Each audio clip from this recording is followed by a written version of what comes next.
6টা রোজা যে ব্যক্তি রাখবে 360 দিন রোজা রাখার সওয়াব আপনার আমলনামায়, ওই ব্যক্তির আমলনামায় লিখে দিবেন কে? আল্লাহ। হুজুর কিভাবে 1 বছর রোজা রাখার প্রমাণটা দেন? প্রমাণ দেন। আল্লাহ রাব্বুল আলামিন কোরআনুল কারীমের মধ্যে বলছেন, মান জাবিল হাসানাতি ফালাহু আশরু আমসালিহা। আপনি যত ভালো কাজ দুনিয়ার জিন্দেগিতে করবেন, ভালো কাজ করলে আল্লাহ তাআলা কখনো একটা সওয়াব দিবেন না, ওই ভালো কাজের বদলা হিসেবে আল্লাহ সওয়াব দিবেন 10টা। আরো জোরে কোন সুবহানাল্লাহ। কয়টা সওয়াব? 10টা। মানে 1 টাকা দান করলে কয় টাকা? 10 টাকা। 1 রাকাত নামাজ পড়লে কয় রাকাতের? 10 টাকা। মানে আল্লাহ গুনাহ করলে, ধরেন আপনি একটা গুনাহ করেছেন, গুনাহ যেটা করেছেন সেটারই 10 গুণ গুনাহ মানে লেখা হয় না, কিন্তু সওয়াবের কোনো কাজ যদি একটা করেন আল্লাহ তাআলা আপনার আমলনামায় সওয়াব লিখে দিবেন কয় গুণ? সুবহানাল্লাহ। রমজানের রোজা কয়টা? 30টা। 30 এর সাথে 10 গুণ দিলে কত হয়? 30 এর সাথে 10 গুণ দিলে কত হয়? 300। 200 বললেন না আবার। 30 এর সাথে 10 গুণ দিলে হয় 300। চন্দ্র মাসের হিসাবে 360 দিন, আর ইংরেজি মাসের হিসাবে 365 দিনে। কয় বছর? 1 বছর। তাহলে 300 দিন এই রমজানের রোজা রাখার কারণে রোজা রাখার সওয়াব হয়ে গেল। সুবহানাল্লাহ। হুজুর বাকি 60 দিনের কি খবর? রমজানের পরে শাওয়ালের রোজা কয়টা? 6 এর সাথে 10 গুণ দিলে কত? কত? কয়দিন হইলো তাইলে? 360। সুবহানাল্লাহ বলেন। বুঝছেন তো?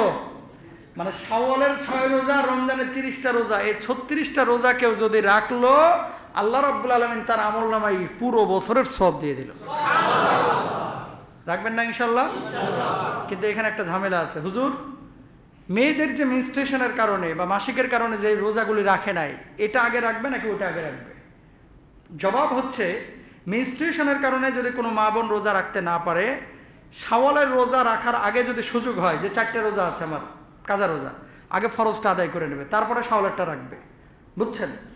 আর যদি দেখে যে না অসুস্থতার কারণে রাখতে পারি নাই, শাওয়াল মাসে চলে যাচ্ছে, তাহলে শাওয়ালেরটা আগে রেখে দিবে, তারপরে ফরজের কাজাগুলো, কারণ ফরজের কাজা তো সারা বছরই রাখতে পারবেন, কিন্তু শাওয়ালটা সারা বছর থাকবে না, এটা খেয়াল রাখবেন। পুরুষদেরকে একটা কথা বলি, আপনারা ঈদের ছুটি থেকে আসার পরে রোজাগুলো শুরু করে দেবেন, কারণ ঈদের ছুটিতে অনেকে বললেও লাভ হয় না, কারণ ছুটি কাটাইতে গেছে হুজুর, না খায় কিভাবে থাকে। তো ঈদের ছুটির পরে যখন আসবেন, আসার পরেই 6টা রোজা রাখার চেষ্টা করবো তো ইনশাআল্লাহ। শাওয়াল মাস, এ মাসে আরো আমল আছে। রমজান যে শিক্ষাগুলো দিয়ে গেল, জিকির আজকার আছে। রমজান যে শিক্ষা দিয়ে গেল, কোরআন তেলাওয়াত আছে, এগুলো করবেন। শাওয়ালের পরপরই হজ্জের মৌসুম শুরু হয়ে যায়। আপনাদের কাছে রিকোয়েস্ট, রমজান যে শিক্ষাটা মানে আমাদেরকে দিয়ে গেল, বাকি 11 মাসেও আমরা এই রমজানের শিক্ষাগুলো সবাই কাজে লাগাবো। এখন যেমন নামাজ পড়েছি, রমজানের বাইরেও আমরা নামাজ পড়ার চেষ্টা করবো। সবাই বলেন ইনশাআল্লাহ। চাঁদ রাতে বিশেষ কয়েকটা আমল রয়েছে। চাঁদ রাত্রে বিশেষ কিছু আমল রয়েছে। আল্লাহ রাসূল সাল্লাল্লাহু আলাইহি ওয়াসাল্লাম বলছেন, লাম তামুত কলবুহু ইয়াউমা তামুতুল কুলুব, বা লাম ইয়ামুত কলবুহু ইয়াউমা তামুতুল কুলুব। চাঁদ রাতে যারা রাত্রিকালীন সময়ে রাত জাগ্রত হয়ে আল্লাহর ইবাদত করবে, আল্লাহ রাব্বুল আলামিন কিয়ামতের ময়দানে সবার অন্তর যখন মারা যাবে, তাদের অন্তরগুলোকে তখনও জীবিত রাখবেন। সুবহানাল্লাহ। চাঁদ রাতে, চাঁদ ওঠার পরে প্রথম কাজ, দেখেন এই টেকনোলজি, তথ্য প্রযুক্তি যত আপডেট হচ্ছে, সুন্নাহ থেকে আমরা কিন্তু তত দূরে চলে যাচ্ছি। চাঁদ দেখা কমিটি যারা, ওনারাও ফাউন্ডেশনে বসেন বাইতুল মোকাররমে, আর আমরাও বসি টেলিভিশন নিয়ে, চাঁদ দেখতে যাই না কিন্তু, যে দেখি ব্রেকিং নিউজ উঠতেছে কিনা। কথা কয় না? অথচ নবীজির সুন্নাহ হচ্ছে চাঁদ দেখা। এটা কি নবীজির সুন্নাহ? যাদের উঁচু বিল্ডিং আছে 5 তলা 6 তলা, ওই চাঁদ রাতে আপনারা ছাদের দরজা খুলে দেন, দরকার হয়। যারা চাঁদ দেখতে চায় একটু সুযোগ দেন ভাড়াটিয়াদের, যে উপরে উঠে চাঁদ দেখো। এটা নবীজির বড় সুন্নাহ। নবীজি ঈদের চাঁদ যখন দেখতেন, দেখার পরে দোয়া পড়ে তারপরে মুচকি হাসতেন। সুবহানাল্লাহ বলেন। তা আপনারা চাঁদ দেখার এই সুন্নাহটা পালন করার চেষ্টা করবেন, 1 নাম্বার।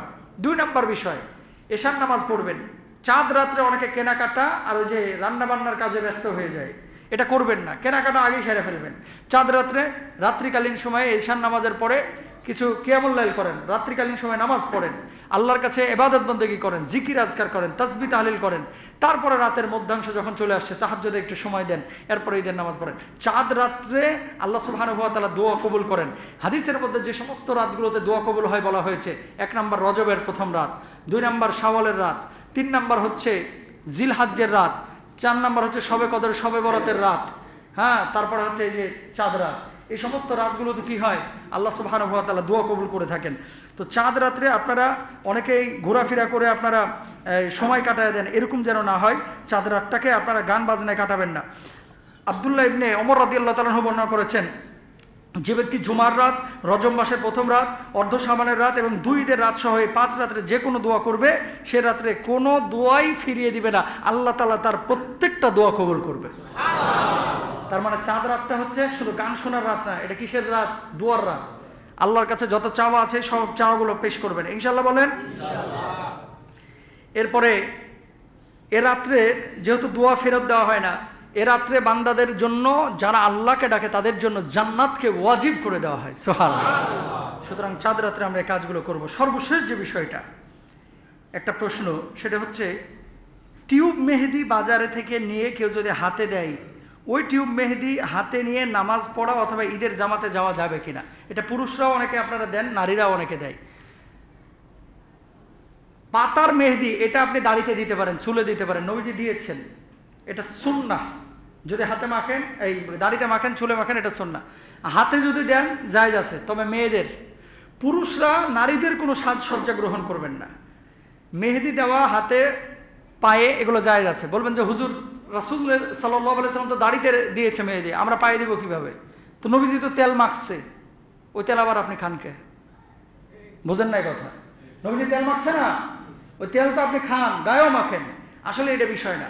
নবীজি মেহেদি মেখেছেন দাড়িতে, চুলে, আপনি হাতে পায়ে দিতে পারেন, তবে মেয়ে হতে হবে। আপনার মা বোন মেয়ে এরা দিতে পারবে। আর মেয়েদের কোনো সাজসজ্জা ছেলেরা যাতে করে গ্রহণ না করে, কারণ মেয়েদের এটা নেচার। ছেলেরা সাধারণত হাতে মেহেদি কমই দেয়, উপমহাদেশে কিছু মানুষ দেয়, আরব বিশ্বে কোনো ছেলেকে পাবেন না হাতে মেহেদি দিতে। মিশরে, আফ্রিকায় কিছু অংশ পাবেন, কিন্তু আরবের কাউকে পাবেন না, কারণ এটা মেয়েদের সাজসজ্জারা মনে করে। এখন আসেন টিউব মেহেদি বাজারে যেগুলো আছে, 2 রকমের টিউব মেহেদি আছে। একটা মেহেদি হাতে দেওয়ার পরে ছেলে হোক মেয়ে হোক, হাতের চামড়ায় পানি পৌঁছাইতে বাধা দেয়, মোটা প্রলেপ পড়ে গেছে, চামড়ায় পানি পৌঁছাচ্ছে না, তাহলে কিন্তু নামাজ হবে না। তবে বাজারের অধিকাংশ টিউব মেহেদি এগুলো পাতলা, মানে চামড়ায় পানি পৌঁছাইতে কোনো সমস্যা করে না, সুতরাং এগুলো দিয়ে নামাজ পড়া যাবে, এগুলো দিয়ে নামাজ পড়তে কোনো সমস্যা হবে না, ঈদগাহেও আসা যাবে। তবে পুরুষরা এই ধরনের মেহেদি ব্যবহার করবেন না, মেয়েদের সাজসজ্জা মেয়েরা করুক। আর মেহেদি উৎসব নামে যে আয়োজনগুলো হয় বিভিন্ন ক্ষেত্রে, ছেলেরা মেয়েদের হাতে ডিজাইন করে দেয়, মেয়েরা ছেলেদের হাতে ডিজাইন করে দেয়, এই সমস্ত জিনিসগুলো ইসলাম পছন্দ করে না। আল্লাহ তাআলা আমাদের সবাইকে বোঝার তৌফিক দান করুন। হাদা মাইন্দি।